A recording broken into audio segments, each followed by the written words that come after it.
Graças a Deus. Nesse momento, quero convidar os irmãos a abrir as suas Bíblias, 1 Coríntios 11. Então hoje nós iremos falar sobre aquele tema ali, amados, o que é a ceia do Senhor. Nós sabemos que a ceia do Senhor é um trabalho extremamente importante na igreja, é um trabalho essencial, é um mandamento do Senhor Jesus, e que a maioria dos cristãos participam da ceia regularmente, uma vez por mês. Algumas igrejas têm toda semana, outras igrejas fazem uma vez por ano. Porém, o que de fato importa é que grande parte dos cristãos participam da ceia do Senhor. E embora seja um trabalho extremamente comum, mas muitas vezes, com o tempo, algumas pessoas vão perdendo a importância e o significado que a ceia do Senhor tem. A ceia do Senhor é algo essencial dentro da nossa fé. E é por isso que, de tempos em tempos, eu acho por bem de falar com os irmãos sobre a ceia. Justamente porque pessoas novas vão chegando e, de repente, de onde você veio, lá era ensinado de uma forma. E o nosso compromisso aqui é ensinar o Evangelho da maneira que Jesus deixou para nós. Como Paulo disse, não me canso de vos dizer a mesma coisa, porque é segurança para vós. Então o assunto da ceia do Senhor é um assunto essencial na nossa fé. Se alguém chegasse para você e perguntasse, por que você participa da ceia do Senhor? Qual que é o significado? Por que vocês fazem isso? Todo cristão deve ter essa resposta na ponta da língua, porque é algo essencial para a nossa fé. E é por isso que eu convido os irmãos a abrirem 1 Coríntios 11. Antes de nós lermos, a primeira pergunta aqui, amados, antes de nós lermos, é por que nós sempre lemos 1 Coríntios 11 na ceia do Senhor? Já é um fato importante, sendo que a descrição da última ceia está descrita também nos evangelhos. Mas por que nós lemos sempre 1 Coríntios 11? O motivo de nós fazermos essa leitura é porque aqui em 1 Coríntios 11, o apóstolo Paulo, além dele descrever como foi a última ceia, ele também explica o significado da última ceia. Ele também usa essa descrição para doutrinar a igreja, para explicar o porquê que nós, como cristãos, devemos guardar este mandamento, essa ordenança do Senhor Jesus. Então, 1 Coríntios 11 é o texto mais detalhado que nós temos sobre a ceia do Senhor. E é por isso que nós sempre lemos esse texto. Então, abra comigo aí 1 Coríntios 11, nós iremos ler a partir do versículo 23. Porque eu recebi do Senhor o que também vos ensinei, que o Senhor Jesus, na noite em que foi traído, tomou o pão, e tendo dado graças, o partiu e disse, tomai, comei, isto é o meu corpo que é partido por vós, fazei isto em memória de mim. Semelhantemente também, depois de cear, tomou o cálice, dizendo, esse cálice é o novo testamento no meu sangue, fazei isto todas as vezes que beberdes em memória de mim. Porque todas as vezes que comerdes este pão e beberdes este cálice, anunciais a morte do Senhor, até que venha.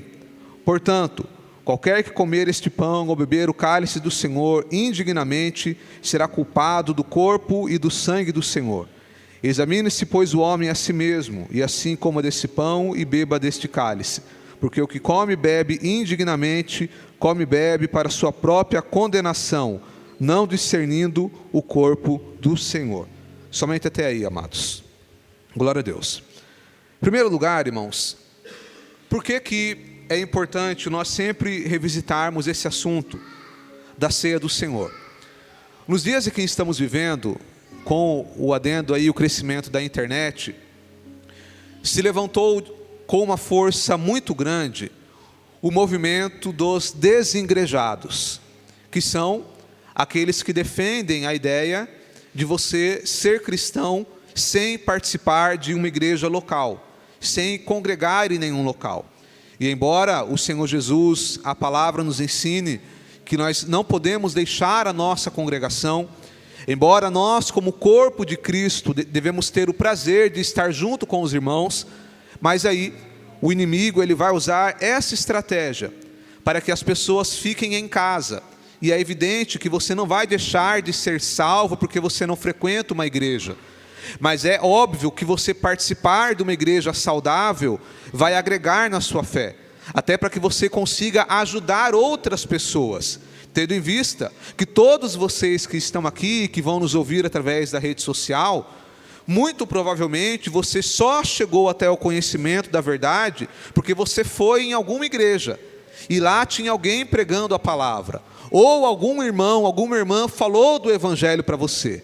Então a igreja local, que é isso daqui, este lugar é uma ferramenta missionária, é uma forma poderosa da igreja cumprir a sua missão de levar o evangelho. Mas aí alguns vão dizer, não vá a nenhuma igreja. E duas objeções para as pessoas que não querem deixar de participar de uma igreja local são o batismo nas águas e a ceia do Senhor, que são duas ordenanças do Senhor Jesus. Jesus disse para nós irmos ensinando e batizando em nome do Pai, do Filho e do Espírito Santo. E aí alguém vai argumentar, mas como que eu não vou na igreja? Como que alguém vai batizar nas águas? Sendo que é outra pessoa que tem que batizar você. Ou a pessoa vai argumentar, eu não vou participar de nenhuma igreja, mas como que eu vou participar da ceia do Senhor? E aí eles vão argumentar da seguinte forma, alguns vão dizer, não precisa batizar, batismo é só um banho qualquer, entra lá você mesmo e se batiza, totalmente sem lógica. E alguns vão dizer da ceia do Senhor, dois argumentos que eles vão usar para, de alguma forma, diminuir a importância da ceia. Alguns vão dizer que a ceia do Senhor nada mais é do que uma refeição qualquer. Então ele vai dizer assim, não, a ceia é como se fosse uma refeição. Se você juntá-la com os seus amigos e fazer lá um churrasco com os irmãos, já é a ceia do Senhor. É só comer junto, já é a ceia. Negativo. Comer juntos, estar juntos é saudável, mas a ceia do Senhor não é apenas uma refeição qualquer. Outros vão argumentar assim, não, a ceia do Senhor, na verdade, nada mais é do que generosidade. Quando ele fala partir o pão, então quando você ajuda um necessitado, quando você dá um pão para o necessitado, quando você dá uma esmola, você já está fazendo a ceia do Senhor, que é isso, é ser generoso, é compartilhar, e também está equivocado. A ceia do Senhor, ela não é apenas um ato de generosidade, não é apenas uma refeição qualquer, a ceia é um memorial, é um ato que nós fazemos para que o sacrifício de Jesus não seja esquecido, para que o sacrifício de Jesus não seja esquecido. Perceba, amados, que o Senhor Jesus, na sua sabedoria, ele sabia que ao decorrer da história da igreja, muitas igrejas locais não teriam um ensino bíblico saudável e bem embasado, que muitas igrejas locais não teriam a doutrina bíblica de forma bem explicada. Então é por isso que Jesus deixou a ceia, porque a ceia do Senhor, ela é uma proclamação do Evangelho. A ceia do Senhor é uma forma de nós pregarmos o Evangelho, e é uma forma tão linda e tão simples, que até mesmo aquela igreja que talvez não tenha uma saúde bíblica tão saudável, ela consegue fazer a ceia do Senhor de uma maneira aceitável. Veja, quando você pega aqui o pão e o cálice, o suco da uva, até a pessoa mais simples, ela consegue entender que o pão representa o corpo de Jesus que foi entregue por nós na cruz do Calvário, e o cálice simboliza o sangue de Jesus que foi vertido por nós. Então perceba que até o pregador mais simples, e até a pessoa mais simples, ela consegue entender, olha, Jesus entregou o corpo dele por mim, ele verteu o sangue dele por mim, e quando ela participa, ela lembra daquele perdão, ela lembra que ela é salva em Jesus Cristo, que é através do sacrifício de Jesus, nós que somos pecadores, fomos perdoados, fomos resgatados, e hoje somos salvos para a glória de Deus. Então a ceia é uma forma didática que Jesus fez, para que o Evangelho fosse pregado até nos lugares mais simples, e é por isso que é um ato tão importante, é um memorial, para que nós não nos esqueçamos. Perceba, amados, que em muitos lugares não se prega mais o Evangelho, e isso não é de hoje. Eu já congreguei em lugares, e aqui não é uma crítica, é constatação de um fato, que passava-se 3 meses sem sequer pregar sobre o Evangelho. Pregava sobre qualquer outra coisa lá, sobre o Davi que derrubou Golias, sobre o mar que se abriu, sobre a muralha de Jericó, e tudo isso daí é Bíblia, é Escritura, mas o Evangelho não era anunciado. Mas é por isso que a ceia do Senhor é importante, porque até mesmo em lugares onde não há uma saúde bíblica, em algum momento do mês ou do ano, o Evangelho é pregado através da ceia do Senhor. Então vamos lá. Quando nós participamos da ceia do Senhor, ela tem 4 propósitos: olhar para trás, olhar para frente, olhar para o lado e olhar para dentro. Vamos comigo? 4 propósitos: olhar para trás, para frente, para o lado e para dentro. Isso daqui, irmãos, você nunca mais vai esquecer. Quando seu filho perguntar para que é a ceia, você fala: é porque a ceia nós olhamos para trás, para frente, para o lado e para dentro. O que isso significa? Por que olhar para trás? Paulo disse que ao fazermos isso, anunciais a morte do Senhor. Quando foi a morte de Jesus? Foi no passado, há 2000 anos atrás. Então, quando nós participamos da ceia, nós estamos anunciando a morte. Nós estamos declarando ao mundo que Jesus morreu por nós, que Ele se entregou por nós, que Ele morreu e ressuscitou, mas Ele se entregou para a salvação dos nossos pecados. Então é para que nós não nos esqueçamos, como Paulo disse aí, veja comigo, amados, o versículo de número 26, porque todas as vezes que comerdes esse pão e beberdes esse cálice, anunciais a morte do Senhor. Algumas pessoas dizem assim: não deve mais fazer a ceia, porque Jesus não está mais morto. Então como que vocês estão celebrando a morte, sendo que Jesus está vivo? Não, meu querido, Jesus está vivo. Quantos acreditam que Jesus está vivo? Amém, amados? Ele está vivo, Ele está em nosso meio. Mas quando nós participamos da ceia, nós estamos anunciando que Ele morreu para nos salvar, que a morte dele nos trouxe redenção. Então, em primeiro lugar, a ceia anuncia a morte, para que nós não nos esquecemos que Jesus morreu em nosso lugar, e que não foi uma morte qualquer, foi uma morte sofrível, uma morte dolorida. E quem era para estar lá era eu e você, porque Jesus não tinha pecado, mas Ele morreu em nosso lugar. E é muito importante que nós não esqueçamos isso, amado, que Ele sofreu, Ele foi esbofeteado, Ele foi açoitado, Ele foi colocado sobre a cabeça dele uma coroa de espinhos, Ele foi crucificado naquela cruz, Ele agonizou por horas, sangrando e sofrendo dor. Ele passou a vergonha da nudez. Você tem noção do que é você ficar nu, exposto em uma cruz? Porque era isso. Naquela época, nos filmes que você vê, ele está ali apenas com uma roupa tampando ali as suas partes íntimas. Mas para o judeu isso era nudez, isso era uma vergonha. É por isso que fala da vergonha da cruz. A crucificação era a forma mais vergonhosa e constrangedora de alguém morrer. Então Jesus, Ele passou por essa vergonha por amor de nós. Então quando nós participamos da ceia, nós anunciamos a morte. E é por isso que nós olhamos para trás, nós olhamos para aquilo que foi feito por nós. No Antigo Testamento, quando eles iam lá no lugar santíssimo, uma vez por ano, e ofereciam ali o sacrifício, aquele sacrifício que eles faziam, eles estavam olhando para frente, porque Jesus ainda não tinha morrido na cruz. Então é por isso que lá na lei de Deus dada a Moisés, tudo que eles faziam, eles olhavam para o futuro, apontava para Cristo, como Jesus disse que Abraão exultou em ver o seu dia. Quando Abraão ia matar o seu filho Isaque, e vem o cordeiro, Deus falou: não faça isso ao menino. Abraão olhou e ali estava o carneiro ali atrás. Aquele carneiro apontava para Cristo que iria morrer lá na frente. Então na antiga aliança, eles olhavam para frente, mas nós participamos da ceia olhando para trás, pelo sacrifício que Jesus fez e que foi suficiente para salvar toda a humanidade. Amém, amados?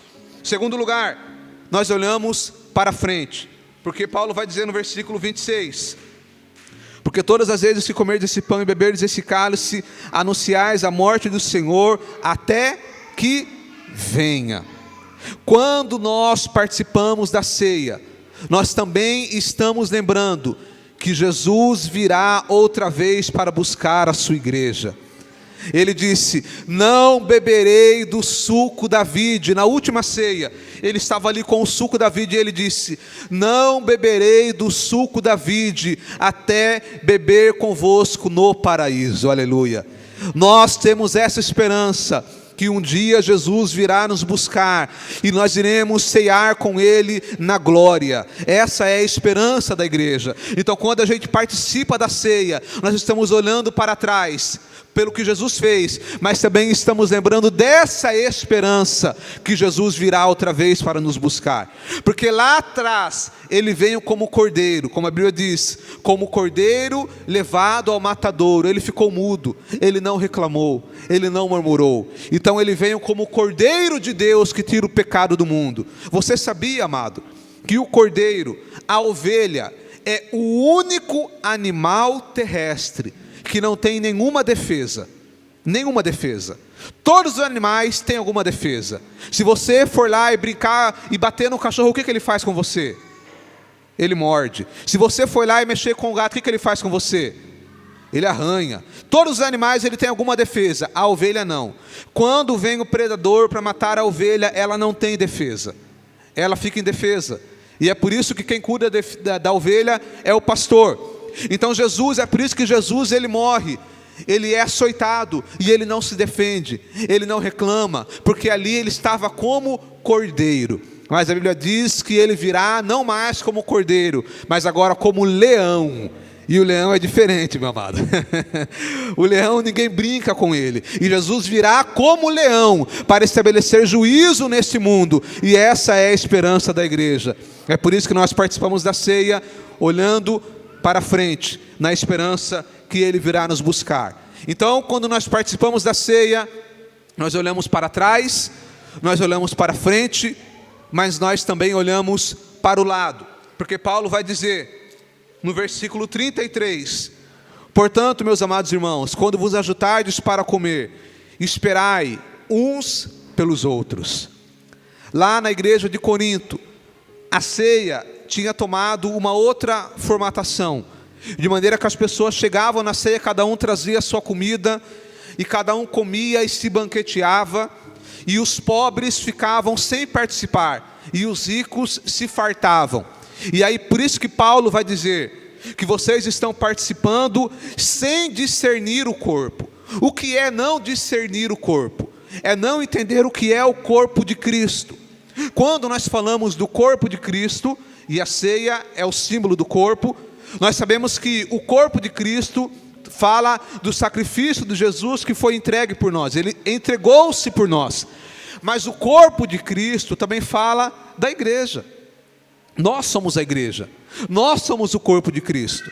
Então um momento que eu entendo que nós somos o corpo de Cristo, eu entendo que o meu irmão é parte do meu corpo, que nós somos um em Cristo. E lá em Corinto, eles não estavam entendendo isso, porque as pessoas chegavam, se banqueteavam, e o irmão pobre não participava. Ou seja, como que alguém que diz fazer parte do corpo de Cristo, despreza o próprio irmão que está ali do lado dele? Ou seja, isso é não discernir o corpo.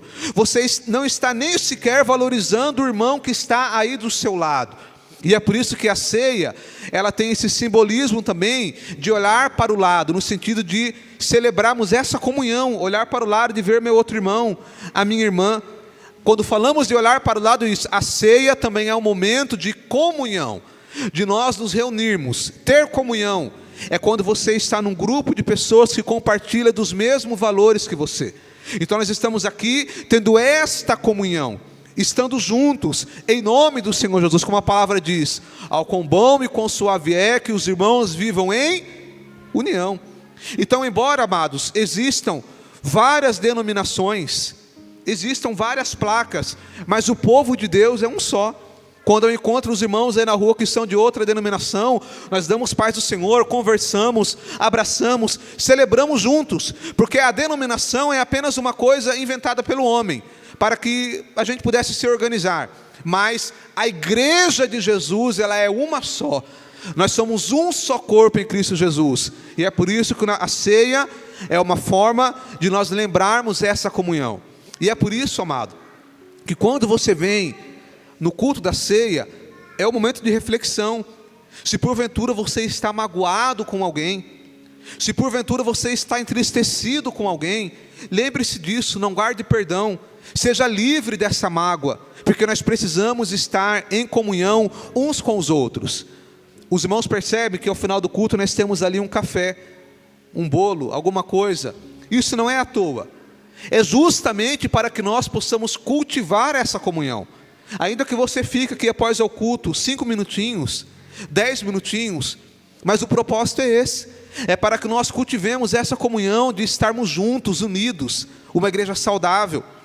É interessante, amado, que quando se tem uma coisa que me deixa feliz, irmãos, e faz eu abrir o sorriso de orelha a orelha, é quando alguém vem, e já tenho 6 anos que eu, pela graça de Deus, pastoreio, e quando alguém vem e faz algum elogio do tipo assim, o melhor elogio que eu posso receber em relação à igreja, não é alguém dizer, nossa, como os louvores foram bonitos, eu gosto, eu fico feliz, ou como a palavra foi abençoada, palavra bíblica, fico feliz, mas a coisa mais maravilhosa que alguém pode falar para mim, é alguém falar assim, olha, eu fui lá na igreja de vocês, e eu me senti bem abraçado, eu me senti bem naquele lugar, os irmãos me trataram bem, porque essa, irmãos, é uma coisa maravilhosa que deve existir no povo de Deus.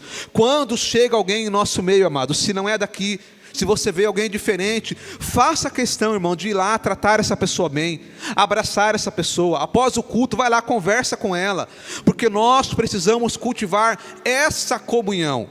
A pessoa precisa vir em nosso meio e sentir que aqui ela é bem-vinda, que nós somos o povo de Deus. Não pode ter panelinha no povo de Deus, não, eu só falo com a Cibele. Não, irmão, fala com a Cibele, fala com a Édila, fala com o irmão Cláudio. Vamos ter essa comunhão, vamos conversar, vamos ter esse diálogo, porque isso faz parte do culto, essa comunhão faz parte. Então a ceia, nós olhamos também ao nosso redor, nós olhamos para o lado. E para finalizar, quando nós participamos da ceia, nós olhamos para dentro, olhamos para o nosso coração, porque Paulo vai dizer, no versículo 28, examine-se, pois, o homem a si mesmo, e assim coma deste pão e beba deste cálice.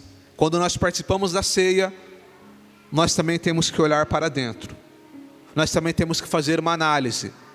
E essa análise, o objetivo dela, preste muita atenção no que eu vou dizer, o objetivo dessa análise não é para que você não participe da ceia. Algumas pessoas, por qualquer motivo, deixam de participar da ceia. Ah, é porque eu briguei com a minha esposa. Ah, é porque eu fui no trânsito e falei uma palavra que não devia, não vou participar. Ah, é porque eu briguei com o meu cachorro, não vou participar. Não, amado. Quando Paulo fala, examine-se o homem a si mesmo, e assim coma desse pão. Ele não disse para examinar e não comer. O sentido aqui é para que você examine-se a si mesmo. E esta análise é para que você chegue a uma conclusão. E qual é a conclusão dessa análise? É para que você se lembre que você e eu somos pecadores. O objetivo da análise é para que nós não nos esqueçamos que nós somos pecadores. A ceia não é uma mesa para os perfeitos. A ceia é uma mesa para os imperfeitos. Quando Paulo fala de comer indignamente, algumas pessoas falam, então eu tenho que ser digno para comer. E aí eu te pergunto aqui nesta manhã, quem de nós aqui somos dignos? Quem aqui é digno? Quem aqui é merecedor de alguma coisa? Quem aqui pode dizer, eu não tenho pecado? Como o Tiago disse, aquele que diz que não tem pecado, mente. Então ninguém pode dizer aqui, eu não tenho pecado. Ninguém pode dizer aqui, eu sou digno de participar da ceia. Ninguém vai dizer isso. Então todos nós somos indignos. Como alguém uma certa feita disse, que a minha dignidade de participar da ceia é quando eu reconheço a minha indignidade. Quando eu me torno digno de participar da ceia do Senhor? No momento que eu reconheço que eu sou indigno. Então, quando eu reconheço que eu sou indigno, aí sim eu me torno digno. Porque ao participar da ceia, eu estou reconhecendo que eu sou pecador e que eu preciso do perdão do Senhor Jesus. Este é o ato importante. E uma outra coisa importante que você precisa entender: não é quando você participa da ceia que você é perdoado. Você já é perdoado em Cristo Jesus. Eu lembro quando eu era adolescente, um amigo meu, que ele já era cristão e eu era novo na fé, ele chegou na escola e falou: hoje eu estou perdoado, porque eu participei da ceia ontem. E tem alguns cristãos que têm mentalidade, que ele só é perdoado quando ele participa da ceia. Não, amado. O perdão é através do sacrifício de Jesus, não é a ceia que te oferece perdão. A ceia é um símbolo para que nós não nos esqueçamos que Jesus morreu por nós. Mas se você crê em Jesus Cristo, você já está perdoado. Então nós precisamos entender isso, que nós devemos participar da ceia e olhar para dentro. Examine-se o homem a si mesmo. Detalhe, não é para eu examinar o outro, é para eu examinar a mim mesmo. Então a ceia do Senhor serve para nós olharmos para trás, para a morte de Jesus, olharmos para frente, na esperança da sua vinda, olharmos para o lado, ao nosso redor, valorizando a comunhão com os nossos irmãos, e também olharmos para dentro, nos lembrando que nós somos pecadores e que precisamos de Jesus. O culto da ceia não é um culto para você sair sobrecarregado, é um culto para você sair aliviado. Muitas vezes, amado, muitas pessoas fazem da ceia o culto para maiar os irmãos. Não, a ceia é o culto para maiar, para trazer aquela palavra dura, aquele mocotó, para exortar. Antigamente, em alguns lugares fazem isso, era o culto para falar de usos e costumes, era o culto para bater. Não é o culto para valorizar a santidade, é o culto para lembrar que somos pecadores. Então, quando você participa da ceia, você tem que sentir esse alívio de lembrar que você nunca vai alcançar o padrão de Deus, que você é pecador, que você não é merecedor de nada. Não é para você olhar para o seu irmão e dizer: lá, não vai participar da ceia, ó. Aquele dali está participando, é pecador, não deveria participar. Está vendo Moisés lá, está participando, mas eu vi ele ontem lá chutando o cachorro dele. Não, irmão, não é para você examinar o Moisés, examinar a Cássia, é para você examinar a si mesmo. O seu irmão é ele com Deus, examine a si mesmo, e assim coma desse pão e beba desse cálice. Amém, amados? E agora, para finalizar, eu quero responder aqui algumas dúvidas frequentes, que é aquele tipo de dúvida, irmãos, que todo mundo fala assim: não, isso daí todo mundo sabe, mas no final das contas ninguém sabe, quase ninguém. E aí, quando você não fala com clareza algumas coisas, gera dúvida. E aí, como esses dias eu ouvi um irmão lá: irmãos, porque nós fazemos assim aqui na igreja? Porque eu aprendi assim. Só que aquilo que ele aprendeu não está na Bíblia. Mas aonde que ele aprendeu? Ninguém sabe, mas ele aprendeu. Primeira pergunta: quem que pode participar da ceia do Senhor? Qual é o pré-requisito? O único pré-requisito que nós recomendamos é que a pessoa seja batizada nas águas. E por que que nós recomendamos isso? Veja que é uma recomendação, não é uma lei, e eu vou te explicar o porquê. Por que que nós recomendamos que a pessoa seja batizada nas águas? Porque Paulo vai dizer que a pessoa, para participar, ele deve discernir o corpo. Então, quando ele fala discernir o corpo, significa que a pessoa tem que entender o significado da ceia.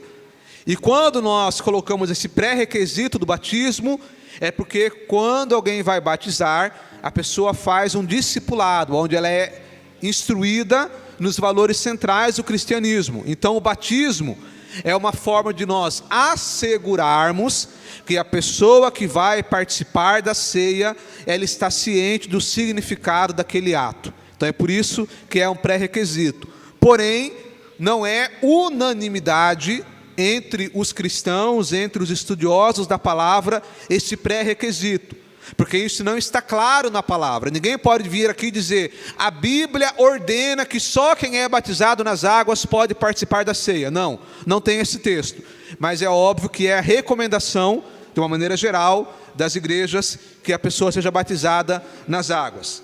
Segundo lugar, criança pode participar da ceia? A resposta é sim e não. De uma maneira geral, nós não recomendamos que a criança participe da ceia, justamente porque a ceia é necessário que a pessoa tenha discernimento do que significa esse ato. E a criança não entende o que significa. Alguns vão argumentar assim, mas a criança não tem pecado. Sim, a criança não tem pecado. Mas a gente já precisa instruir a criança para que ela entenda o que aquilo significa. E quando a criança chegar na idade de já entender o que a ceia significa, já, quem sabe, se ela aceitar, já pode ser batizada nas águas. Já respondendo uma outra dúvida. Qual que é a idade para batizar uma criança nas águas? De uma maneira geral, as igrejas recomendam com 12 anos de idade. Mas isso também não é uma regra, porque depende da criança. Se a criança ela já começa a entender que nós somos pecadores, que Jesus morreu em nosso lugar, e que ela precisa de salvação, e que o batismo é uma demonstração pública da fé em Jesus, se a criança já entende isso, e ela quer batizar nas águas, então não há nenhum impedimento. Então, nós colocamos esse pré-requisito, para que a criança, não é recomendável que a criança participe. Agora, nós temos ali, por exemplo, a Helena, que tem menos de 1 ano. Quanto tempo ela tem, Tiago? 1 ano. E aí a hora que a Carol vai participar, se a Helena está no colo e ela começa a querer um pedacinho de pão, você não vai dar para a criança, amado? Uma criança pequena? Dá um pedacinho, não é nenhum pecado, você não vai estar cometendo um erro gravíssimo, quando a criança é muito pequena, porque ela não entende. Mas assim que a criança começa a entender, nós como pais devemos explicar para ela em casa já, em casa, meu filho, você não vai participar da ceia, porque é assim, assim, assim, assim. Então, de uma maneira geral, nós não recomendamos que a criança participe. Outra pergunta. O que nós fazemos com o pão e com o cálice, com o vinho que é usado e que sobrou da ceia? Para você ter uma noção, eu muitas vezes aprendi desde criança que o pão e o cálice que sobravam deveriam ser enterrados. Alguns diziam que deveriam ser queimados. Tem até um vídeo na internet de um pastor falando, irmãos, o pão e o cálice não deve ser jogado no lixo, abre um buraco e enterra ele, ou queima. Porque foi assim que eu aprendi. Aí se alguém pergunta, mas está na Bíblia isso daí? Não está, mas eu aprendi assim. Qual foi a fonte da informação? Também não sei. Então vamos lá, irmãos. Como que nós fazemos aqui? Os irmãos percebam que nós distribuímos o pão e o cálice, e nós só oramos pelo cálice e pelo pão que está na sua mão. Então está orado e consagrado aquele que está na sua mão. Aquele que ficou na bandeja continua sendo o pão e o cálice. E aí pode distribuir depois do culto, os irmãos podem tomar, porque não foi orado por aquele. Tá? Agora as igrejas que oram pelo pão e pelo cálice, aí eles vão ter que ver como que eles fazem lá. Eu não vou entrar nesse assunto. Tá? Mas após orado, o pão e o cálice simboliza o corpo e o sangue de Jesus. Preste muita atenção. O pão e o cálice, eles não se tornam o corpo e o sangue de Jesus, porque tem igrejas que acreditam assim, que é a transubstituição. Não sei falar essa palavra, amado. Não vou lembrar como falar. Meu Deus do céu. Eu vou tentar de novo. Como que é, Moisés, a palavra, Moisés? Não vou lembrar. Agora não vai, amados. Que é quando o pão e o vinho, após orado, eles se tornam literalmente o corpo de Jesus. E é por isso que em alguns lugares não pode mastigar o pão, porque é o corpo de Jesus. Então aqui nós não queremos assim. Nós queremos que o pão e o cálice simbolizam o corpo de Jesus. Como Jesus disse, aquele que não come do meu corpo e não bebe do meu sangue não tem parte comigo. Então é por isso que nós participamos da ceia, mas é o simbolismo que ele tem. E aí a última pergunta, amado, para finalizar. Jesus usou o vinho. O que é correto? Usar vinho ou suco da uva? Se eles usavam o vinho, por que nós usamos o suco da uva? Então, uma pergunta importante. O que eles usavam naquela época, nos tempos bíblicos? Eles usavam o vinho. Abra comigo a sua Bíblia, por gentileza, amados. E isso aqui é importante a gente entender, porque tem igrejas que usam o vinho, e alguém vai falar assim, está vendo lá, está errado, está usando o vinho. Ó. Eu vou te explicar aqui, com muita paciência, para você entender. 1 Coríntios 11, versículo 21. Porque comendo, cada um toma antecipadamente a sua própria ceia. E assim um tem fome e o outro embriaga-se. Perceba que Paulo estava falando que aqueles que tomavam muito cálice se embriagavam. Aí eu te pergunto, é possível ficar embriagado com suco de uva? Não. Então eles tomavam o vinho. Nós precisamos entender, irmãos, que naquela época não tinha como barrar a fermentação. Se você pegar as uvas, espremer, o suco da uva de maneira normal, ele vai fermentar e vai se tornar vinho. E naquela época era assim que eles tomavam, era o vinho. Então as igrejas que usam o vinho não estão pecando. Aí vem a outra pergunta, mas é errado nós usarmos o suco da uva? Também não, porque Jesus ele vai dizer assim, ele fala para nós usarmos o fruto da vide. Então o fruto da vide é o fruto da uva, o suco da uva. Se você esmagar a uva agora, vai ser o suco da uva. Se você deixar aquele suco, ele vai fermentar. Então quem usa o vinho não está pecando. E quem usa o suco da uva também não está errado, porque é o fruto da vide. Mas aí vem a terceira pergunta: o que é mais prudente, usar o vinho ou o suco da uva? Qual é mais prudente, amado? O suco da uva, porque o vinho, em muitos momentos, ele pode se tornar um gatilho. Para a pessoa que teve o vício na bebida, se ela toma um pouquinho de vinho, irmão, ele vai sair do culto muitas vezes, não estou dizendo que vai acontecer, mas muitas vezes ele vai tomar aquele pouquinho de vinho, ai que delícia. Ele vai querer sair do culto e comprar um litrão, amado, lá para beber o vinho. Então agora o suco da uva não. Se você beber ali o suco e ficar com vontade, você vai lá e compra lá um suco integral e bebe, não tem nenhum problema. Então nós entendemos ser mais prudente usar o suco da uva. Então é por isso que nós fazemos aqui. Então basicamente é isso, amados. É assim que nós fazemos a ceia do Senhor. Esse é o simbolismo que nós temos. É um trabalho que não deve ser esquecido e que nós temos que fazer com reverência, lembrando-se do que Jesus fez por nós, lembrando-se da esperança que nós temos da vinda dele, lembrando-se da comunhão entre irmãos e também fazendo uma autoanálise em nossos corações.